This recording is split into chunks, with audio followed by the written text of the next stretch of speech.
Kikosi cha 4 kilichohusika katika mauaji ya Imam Hussein huko Karbala ni kikosi ambacho kinaitwa Al-Katiba Al-Misriya, na jina lingine ambalo wanalotumia ni Katibatul Murtazaka, ambalo yani mercenaries kwa Kiingereza. Yani Katibatul Murtazaka ni watu ambao walikuwa wanatumika kwa kulipwa pesa ndio wakuje kupiga, lakini kundi hili hasa kundi kubwa katika hili, hata ingawa kulikuwa kuna Waafrika wa Misri na kuna wengine ambao walikuwa wako ndani yao, ni kwamba hawa kundi hili la Misri lilikuwa limeandaliwa na kupatiwa mafunzo na Amru ibn Amru ambaye ibn al-As ambaye alikuwa ni kiongozi na gavana wa Misri aliyekuwa katika hizo siku kabla,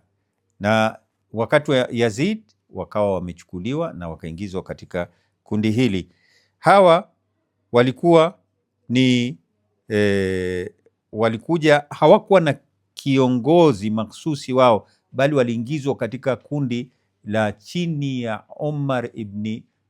Saad pamoja na wale wengine ambao tuliwataja ambao ni al-Ahamira ambao walikuwa wametoka Al-Kufa. Katika kundi la Omar ibn Saad chini yake kulikuwa hao al-Ahamira